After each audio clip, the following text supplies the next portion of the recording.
हाँ, તો મિત્રો આજે આપણે વાત કરીશું ટી.એસ. એલિયટ વિશે.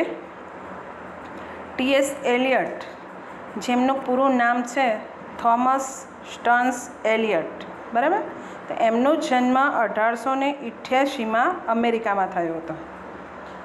વિશ્વ સાહિત્ય પર તેમની કવિતા, પદ્ય નાટકો અને વિવેચન તેમજ નિબંધોનો પ્રભાવ જોવા મળે છે. કાવ્ય સર્જનની પળોમાં જ વિવેચન પણ પ્રસવ્યું હોવાથી એમાં વ્યક્તિતાનો રણકો જોવા મળે છે, જેથી એમનું કાવ્ય સર્જન અને એમનો કાવ્ય વિચાર સિક્કાની બે બાજુઓ જેવા બની રહે છે. એટલે કહેવાનો મતલબ એ કે કાવ્ય સર્જનની સાથે સાથે જ વિવેચન પણ થતું રહ્યું છે. તેમણે પોએટિક્સ નામનો ગ્રંથ આપ્યો. ઉપરાંત એમના બીજા ગ્રંથોમાં 3 voice of poetry, true criticism અને ક્લાસિસિઝમ વગેરે એમની પાસેથી આપણને બીજા ગ્રંથો મળે છે. ટી.એસ. એલિયટ નવ્ય વિવેચન વિશે ખૂબ સરસ વાત કરે છે. નવ્ય વિવેચન એટલે શું, એની ચર્ચા કરતાં પોતે એવું કહે છે કે કવિતાનું પ્રયોજન કવિતા સિવાય કશું ન હોવું જોઈએ, અને એ વાત એમને નવ્ય વિવેચન બાબતે મૂકી આપી છે. નવ્ય વિવેચનનો જે નૂતન વિવેચનાત્મક અભિગમ જે છે અને આખું જે અભિયાન ચાલી રહ્યું હતું એને વ્યવસ્થિત ઘાટ અને દિશા પૂરી પાડવામાં ટી.એસ. એલિયટનું એક મોટું પ્રદાન છે. એમનું કહેવું એમ છે કે કવિતા એ કશાયનો પ્રચાર કરતી નથી કે કરવો ન જોઈએ. કવિતા કશાયનું સંક્રમણ કરતી નથી, અને છતાંય જો તે કંઈ પણ બાબતનું સંક્રમણ કરતી હોય તો તે માત્ર ને માત્ર કવિતાનું જ કરે છે. એટલે અહીંયા સંક્રમણ અને પ્રચારની વાત છે. કવિતા ફક્ત કવિતા જ છે. જો એ કંઈ બીજી બાબતનું સંક્રમણ કરતી હોય કે પછી કોઈ બાબતનો પ્રચાર કરતી હોય તો તે માત્ર ને માત્ર કવિતાનો જ કરે છે. ઉપરાંત એલિયટ એવું પણ કહે છે કે કવિતા તેનું કવિતાપણું સિદ્ધ કરી લે પછી અન્ય પ્રયોજન, કર્તવ્ય પાર પાડતી હોય તો એમાં કશું ખોટું નથી. સાચી કવિતા પ્રસંગ પૂરો થયા પછી પણ ટકી રહેતી હોય છે. દરેક કવિને પોતાના ભાવકને કશુંક કહેવાનું હોય છે, અને કવિતાના માધ્યમ રૂપે એની ભાષા મારફતે એ શક્યતાઓને વિસ્તારતો હોય છે. બરાબર. તો આ જે નવ્ય વિવેચન શું છે, એના સિદ્ધાંતો કયા છે, એના વિશે એલિયટે વાત કરી છે. હવે બીજી બાબત એ લઈને આવે છે પરંપરા અને વૈયક્તિક પ્રતિભા. પરંપરા વિશે આપણે બધા જાણીએ છીએ કે પરંપરા એટલે શું, બરાબર. તો કવિતા કળા વિશે એલિયટની જે ચર્ચા વિચારણાઓ મળે છે તેની ભૂમિકા તેમનો એક વિવેચન નિબંધ છે જેનું નામ છે પરંપરા અને વૈયક્તિક પ્રજ્ઞામાં આ બાબત જોવા મળે છે. આધુનિકતાનું એક મહત્ત્વનું લક્ષણ એ પરંપરા ભંજકતા ગણાયું છે. ત્યારે એલિયટ પરંપરાને આત્મસાત કરવાનું કોઈ પણ સર્જક માટે અનિવાર્ય ગણે છે. એનું કહેવું એમ છે કે પરંપરા વગર સાહિત્યિક સર્જન થઈ શકતું નથી. પણ આપણે આધુનિક સાહિત્યમાં જોઈએ છીએ કે નિરંતર અવનવા પ્રયોગો થતા રહેતા હોય છે. પરંપરાનું મહત્ત્વ સમજાવતા એલિયટ કહે છે કે કોઈ પણ કવિ કે કલાકાર સાવ એકલવાયા બનીને પોતાની કૃતિનો મર્મ પ્રગટ કરવા સમર્થ બનતો નથી. એનું મહત્ત્વ દિવંગત કવિઓ, કલાકારો અને તેમના સર્જન સંદર્ભે જ સંભવી શકે. સર્જકમાં અસાધારણ પ્રતિભાબળ હોય, પરંતુ ભૂતકાળની કળા પરંપરા સાથેના અનુસંધાન વગર એ સર્જકના સર્જનમાં ભાગ્યે જ એવી કોઈ ઊંચી ગુણવત્તાનો અનુભવ થતો હોય છે. એલિયટનું કહેવું એવું છે કે કોઈ પણ સર્જક હોય અસાધારણ પ્રતિભા ધરાવે છે, પણ એ પરંપરા સાથે ન ચાલે, એનું અનુસંધાન ન કેળવે તો એનું ગમે એવું ઊંચું સર્જન હશે, પણ એમાં ઊંચી ગુણવત્તાનો અભાવ એમાં જોવા મળશે જ. ભૂતકાળને આત્મસાત કરતી વખતે સર્જક કવિ કર્મના એક ભાગ રૂપે પ્રભાવ અનુભવતો હોય છે, પરંતુ શક્તિશાળી સર્જક તેનું અનુકરણ હરગીજ કરશે નહીં. અહીંયા અનુકરણ કરવાની વાત નથી, પણ પરંપરા સાચવવાની વાત છે. એની કવિ પ્રતિભા મૂરઝાઈ ન જાય તેનું એ અવશ્ય ધ્યાન રાખે છે. અહીંયા વાત છે વૈયક્તિક પ્રતિભાની, બરાબર. આત્મસાત કરે છે, ભૂતકાળને આત્મસાત તો પોતે કરે છે, પણ એનું જે કવિ કર્મ છે એના ભોગે એક આ બાબત કરતો નથી.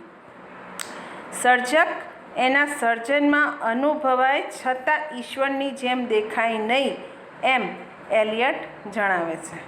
ઈશ્વર આપણે બધા માનીએ છીએ કે ભગવાન છે, પણ દેખાતો નથી, તો સર્જકનું પણ સાહિત્યમાં આ રીતનું પ્રદાન હોવું જોઈએ. સર્જક છે જ, એના સર્જનમાં સર્જક છે જ, છતાં પણ દેખાતો નથી. પરંપરાથી આત્મસાત થયેલી કવિતા ચિરકાળ સુધી ટકી રહેનારી નીવડે છે. એનાથી સમગ્ર ભાષાને અને એ ભાષા બોલનારા સમાજને મોટો ફાયદો થાય છે. હવે એમને બીજી બાબત પ્રશિષ્ટતાવાદ વિશે કરી છે. આપણે આગળ જે 4 વાદ વિશે ચર્ચા કરી ગયા છીએ એમાં પ્રશિષ્ટતાવાદ વિશે આપણે ડીપમાં ચર્ચા કરી હતી, છતાં ફરી એકવાર જોઈ લઈએ કે એલિયટ ભલે રોમેન્ટિક છે, પણ એ પ્રશિષ્ટતાને લઈને ચાલે છે, અને એને સાહિત્ય એટલે કે પ્રશિષ્ટ એટલે કે પરિપક્વ, અને સાહિત્યમાં એટલે કે કૃતિમાં કેટલા પ્રકારની પરિપક્વતા હોવી જોઈએ અને શા કારણે, એની સરસ વાત કરી છે. એમણે જણાવ્યું છે એ પ્રમાણે 3 પ્રકારની કૃતિમાં પરિપક્વતા હોવી જોઈએ. પહેલી છે વિચાર શક્તિની, બીજી રીતભાતની, ત્રીજી ભાષાની પરિપક્વતા. પરિપક્વતા એટલે એની માટે અંગ્રેજી શબ્દ છે મેચ્યોરિટી. વ્યાપકતા, સર્વગ્રાહિતા, પૂર્ણતાયુક્ત સર્વસામાન્ય શૈલી, જેને કહેવાય પરિપક્વતા. હવે પહેલું જે છે કે વિચાર શક્તિની પરિપક્વતા, તેના બાબતે થોડુંક જોઈશું કે વિચાર શક્તિની પરિપક્વતા માટે ઇતિહાસ વિષયક સંપ્રજ્ઞતા જરૂરી છે. આપણી સંસ્કૃતિનો અને આપણી સંસ્કૃતિને પ્રભાવિત કરી જનાર પ્રજાનો ઇતિહાસ જાણવો આવશ્યક બની રહે છે, અને એ દ્વારા માનસિક પરિપક્વતા આવે છે. એટલે કે દુનિયાની અદ્યતન જાણકારી પ્રશિષ્ટ કહેવાતા સાહિત્યકારમાં હોય છે. બીજી છે રીતભાતની પરિપક્વતા, મેચ્યોરિટી ઓફ મેનર્સ. વર્જિલ કવિનો દાખલો આપી શીલ, સભ્યતા કે રીતભાતની પરિપક્વતાની હિમાયત કરે છે. તે માત્ર વાસ્તવિકતા જ નહીં, ભાવનાશીલ ચરિચિત્રણની પણ અપેક્ષા રાખે છે. તત્કાલીન સમાજનું આદર્શરૂપ આલેખન એ પણ જે તે સમાજની પ્રૌઢતા સૂચવે છે. રામાયણ, મહાભારત જેવા એના ઉત્તમ ઉદાહરણો ગણી શકાય. ત્રીજી છે ભાષાની પરિપક્વતા એટલે કે મેચ્યોરિટી ઓફ લેંગ્વેજ. વ્યક્તિ અતીતનો બોધ ધરાવતી હોય, વર્તમાનમાં એની શ્રદ્ધા દ્રઢમૂળ થઈ ગઈ હોય અને ભવિષ્ય વિશે તે શંકાની નજરે ન વિચારતો હોય, તો તેવી વ્યક્તિની ભાષા શૈલી પ્રૌઢત્વનો અનુભવ કરાવે છે. અતીતનો બોધ કરાવે છે એટલે કે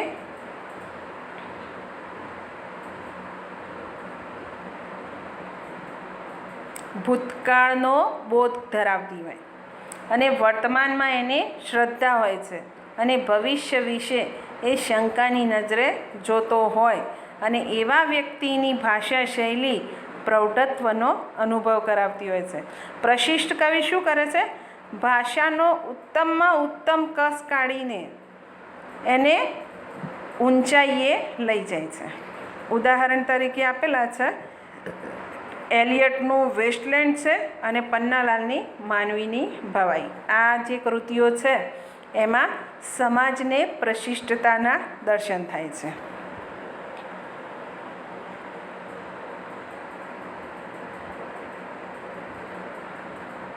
એવું પણ નથી હોતું કે દરેક મહાન સર્જક પ્રશિષ્ટ સર્જક હોય. મહાન કવિ હોય સાહિત્યના કોઈ પણ એક સ્વરૂપની પરાકાષ્ઠા સિદ્ધ કરે, જ્યારે પ્રશિષ્ટ કવિ શું કરે છે? તે સાહિત્ય સ્વરૂપ ઉપરાંત ભાષાની સંપૂર્ણતા પ્રગટ કરે છે. પ્રશિષ્ટ કવિ માત્ર સ્વરૂપનો જ નહીં પણ પોતાના સમયની ભાષાનો પણ કસ કાઢી લે છે અને પોતાની ઔપચારિક મર્યાદામાં રહીને પ્રશિષ્ટ કૃતિ તે ભાષા બોલનારી પ્રજાના ચરિત્રને પ્રગટાવનાર અનુભૂતિના સમગ્ર ક્ષેત્રને બની શકે તેટલી વધુ અભિવ્યક્તિ કરે છે અને સર્વોત્તમ રીતે રજૂ કરશે. એટલે શું થશે કે જે ભાષા બોલતી પ્રજા છે એની પર એનો વ્યાપક પ્રભાવ પડશે. બરાબર? બધા જ જાણીએ છીએ કે આખા યુરોપનો જે પ્રશિષ્ટ કવિ છે એનું નામ છે વર્જિલ અને એને સમસ્ત યુગની ભાષાનું સર્વોત્કૃષ્ટ કહેવાય ને કે સર્જન જે આપ્યું છે અને પ્રશિષ્ટ કૃતિમાં હોય એ એની સાહિત્યિક માન્યતા છે. બરાબર? એટલે છેલ્લે એટલું કહેવાય કે પરિપક્વતા એટલે માનસિક પરિપક્વતા, શીલ સભ્યતાની પરિપક્વતા અને ભાષા શૈલીની પરિપક્વતા, એટલે કે સમગ્ર રીતે જોવા જઈએ તો વૈશ્વિક વ્યાપકતા. હવે બીજી એ વાત કરી છે ટી.એસ. એલિયટે કવિતાના 3 સૂર વિશે અને આ કવિતાના 3 સૂર નામનો એનો એક નિબંધ પ્રસિદ્ધ થયેલો 1953માં અને એનું નામ આપેલું ધ 3 વોઇસ ઓફ પોએટ્રી. કવિતાની જે જુદી જુદી રૂપરચનાઓ છે અને એને નજરમાં રાખીને એલિયટે કવિનો અવાજ એમાં કેવી રીતે જન્મે છે તેનો વિચાર કર્યો છે અને એલિયટે કવિતાને બિનંગત ગણી છે. કવિની સૃષ્ટિ એ તેના અંગત જીવનની સૃષ્ટિ નથી, એમાં સર્વની અનુભૂતિઓ રહેલી છે અને કવિચિત્ત એ કેવળ માધ્યમ છે. આપણે કવિ અને કવિતા વિશે વાત કરી રહ્યા છે કે કવિ એ નિર્લેપતાથી કવિતાનું સર્જન કરે છે અને તે માત્ર ને માત્ર કાવ્યનો વાહક બની રહે છે. કવિનું મન કેવું છે? કવિતાની રચનામાં પ્લેટિનમના તાર જેવું ફક્ત ને ફક્ત એમાં હાજરીનું જ કાર્ય કરે છે. બરાબર? આપણે અહીંયા વાત કરવાની છે કવિતાના 3 સૂર વિશે. તો ટી.એસ. એલિયટે કવિતાના જે 3 સૂર આપ્યા છે એમાં પહેલો છે સ્વગત, બીજો પરગત અને ત્રીજો છે નાટ્યાત્મક. તો સ્વગત સૂર એટલે શું? તો એમાં શું થાય છે? કવિ પોતે પોતાની જાત સાથે વાત કરે છે. કવિમાં પડેલા રચનાત્મક બીજમાંથી અક્ષર દેહ પામેલી હોય છે. કવિ પોતાના એકાંતમાં એકલો બોલતો હોય એમ લાગે છે. આ પ્રકારની કવિતામાં શું થાય છે કે કવિને કોઈને કશું કહેવા, પોતાના મનની વાત બીજાઓને પહોંચાડવાનો ખ્યાલ સર્જન વખતે એ રાખતો નથી અને કવિ પોતાના ભાવ કે વિચારને પરોક્ષ રીતે પ્રગટ કરે છે. એટલે કે શું કે કવિના જે પોતાના વિચારો જે રહેલા છે અને જે ભાવ જે છે એને અભિવ્યક્તિ કરવી એટલે એને નામ આપ્યું છે લિરિક, એટલે કે ઉર્મી કાવ્ય. પોતાની અંદર જે પડ્યું છે, સ્વગત વાત કરવી, પોતાની જાત સાથે વાત કરવી, એને ટી.એસ. એલિયટ પહેલો સૂર ગણે છે, જેને નામ આપ્યું છે સ્વગત. બીજો છે પરગત. આ પ્રકારનો જે અવાજ છે, જે સૂર છે, એ દીર્ઘ કાવ્ય રચનાઓમાં જોવા મળે છે, જ્યાં શ્રોતાઓ, જે સાંભળનારા જે શ્રોતાઓ છે, એમને એ સંબોધન રૂપે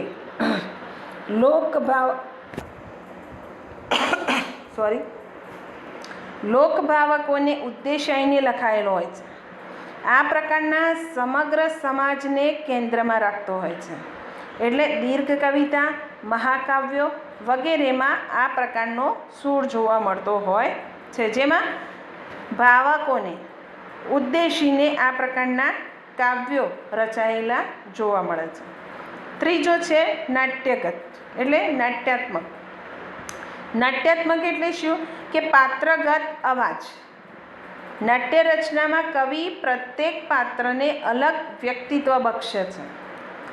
એની ભાષા, એનું ચરિત્ર સાવ જુદું હોય તેમ છતાં એ બધા પાત્રો પાછળ નાટકનો એટલે કે રચયિતાનો અવાજ રહેલો હોય છે. કવિનું જે કથયિત્વ છે એ આ પ્રકારની નાટ્ય રચનાઓમાં પાત્રોના માધ્યમથી રજૂ થાય છે, એટલે કે ત્રીજો પુરુષ. બરાબર? તો આ છે કવિતાના 3 સૂર: સ્વગત, પરગત અને નાટ્યગત. હવે છેલ્લે વસ્તુગત સહસંબંધક વિશે ટી.એસ. એલિયટ વાત કરે છે.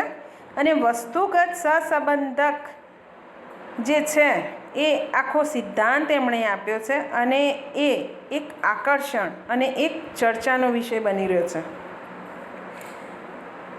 કવિતામાં સંવેદના કેટલી ઉત્તમ રીતે આવિષ્કાર પામે છે એ સમજાવવા માટે વસ્તુગત સહસંબંધકનો વિચાર વ્યક્ત કર્યો. કવિની સંવેદનાનું, હવે વસ્તુગત સહસંબંધક એટલે શું? તો કવિની જે સંવેદનાઓ છે એનું સીધું ભાવક ચિત્તમાં સંક્રમણ કરવું શક્ય બનતું નથી. એટલે પછી શું કરવામાં આવે છે? સંવેદનાને અભિવ્યક્ત કરવા માટે આ વસ્તુગત સહસંબંધકનો ઉપયોગ કરવામાં આવે છે. એટલે શું? તો ભાવકને સીધી લાગણી કે એવા ભાવો આપવાને બદલે એ ભાવોના વસ્તુગત પર્યાયો આપવામાં આવે છે.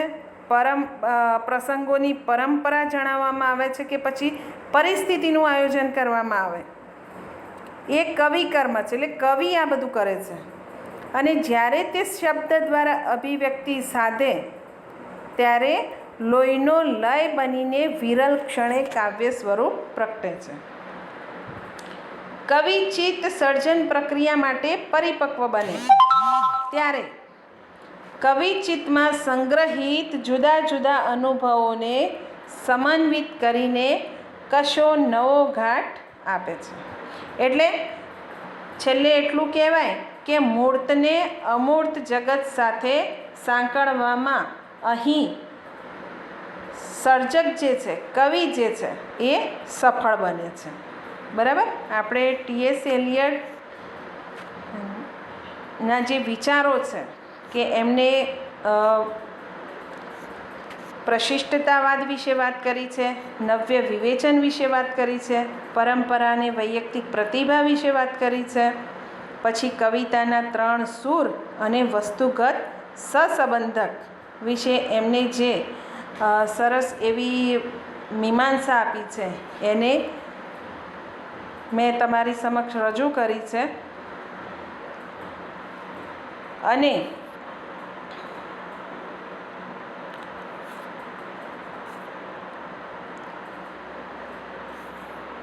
ટી.એસ. એલિયટ આપણે જે એકમ નંબર 1 જે છે, યુનિટ 1, એમાં ચોથો ટોપિક જે છે એમાં નવ્ય વિવેચન વિશે નો ટોપિક આપેલો જ છે એમાં. એટલે ટી.એસ.